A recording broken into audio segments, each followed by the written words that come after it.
लेकिन उसे यह नहीं पता था कि रीमा पहले से शादीशुदा है और उसके 4 बच्चे हैं।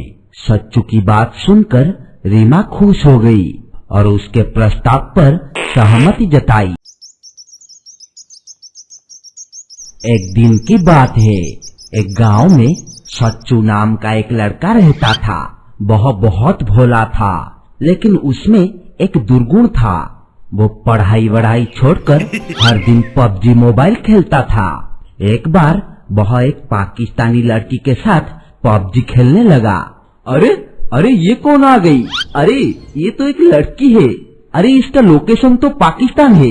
अरे मजा आ गया, चलो इसके साथ खेलते हैं। यह सोचकर सच्चू उस लड़की के साथ पबजी खेलने लगा। अरे दोस्त इधर आओ, इधर एनिमी है। दोस्त आपका नाम क्या है? सच्चू का बात सुनकर वो पाकिस्तानी लड़की मन ही मन सोचा, अरे ये इंडियन लड़के बहुत स्मार्ट होते हैं। चलो मैं बहुत होशियार से एक काम करूंगी। इस लड़के को अपने प्रेम जाल में फंसाऊंगी और भारत की सारी गुप्त जानकारी इकट्ठा कर लूंगी। पहले मुझे इसके साथ प्यार का नाटक करना पड़ेगा और उसके साथ शादी करके भारत जाऊंगी और सारी गुप्त जानकारी लेकर पाकिस्तान लौट आऊंगी। यह सोचकर वो पाकिस्तानी लड़की बोली, जी हाँ, मेरा नाम रीमा। इसी तरह वो दोनों हर दिन बात करने लगे और पबजी खेलने लगे। धीरे धीरे सच्चू रीमा को प्यार करने लगा। वो उसे बहुत चाहने लगा। एक दिन सच्चू रीमा को प्रपोज किया और उससे शादी करने के लिए कहा, लेकिन उसे यह नहीं पता था कि रीमा पहले से शादीशुदा है और उसके 4 बच्चे हैं। सच्चू की बात सुनकर रीमा खुश हो गई और उसके प्रस्ताव पर सहमति जताई और कुछ दिनों बाद रीमा अपने 4 बच्चों के साथ दुबई आ गई। रीमा दुबई में बहुत सारा शॉपिंग करता है और दुबई एयरपोर्ट जाकर सच्चू को कॉल करके बोलती है, सच्चू मैं दुबई एयरपोर्ट में हूँ। अब मैं नेपाल के लिए टिकट बुकिंग कर रही हूँ। तुम एक काम करो, तुम भी नेपाल आ जाओ। हम नेपाल में शादी कर लेंगे। और हाँ, अकेले आना। अगर कोई जानेगा मैं पाकिस्तानी हूँ तो सब कुछ गड़बड़ हो जाएगा।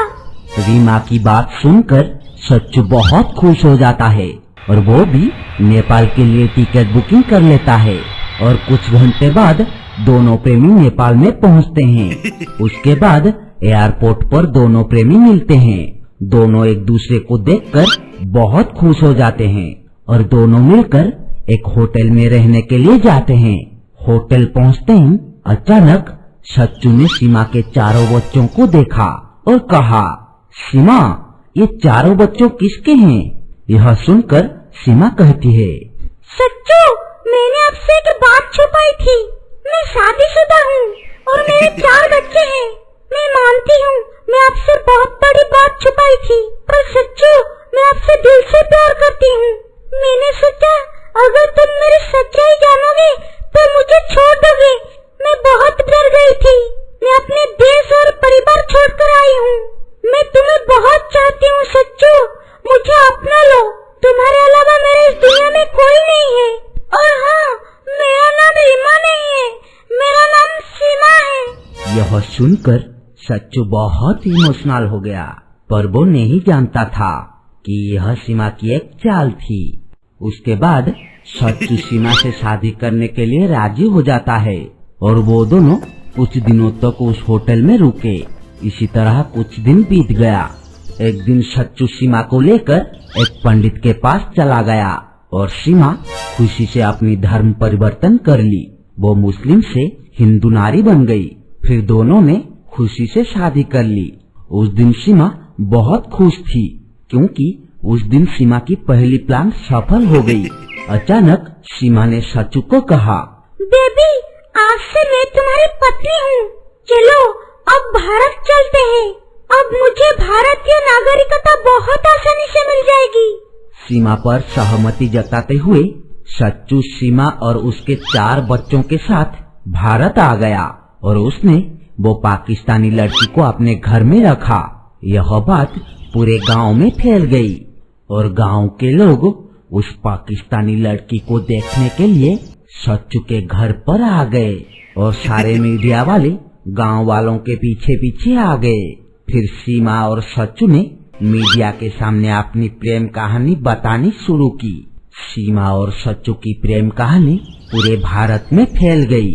इधर सीमा मीडिया के सामने हिंदू महिला की तरह व्यवहार कर रही थी और खुद को पाकिस्तान की बेटी और भारत की बहू समझती थी। ऐसे ही कुछ दिन बीत गए। सीमा और सच्चू भारत में सेलिब्रिटी बन गए। सनी देओल से पहले गदर 2 सीमा और सच्चू ने रिलीज कर दी। जी हाँ दोस्तों, अब सीमा का क्या होगा? क्या सीमा एक पाकिस्तानी जासूस है? चलो देखते हैं वो दोनों की कहानी कहाँ तक जाती है।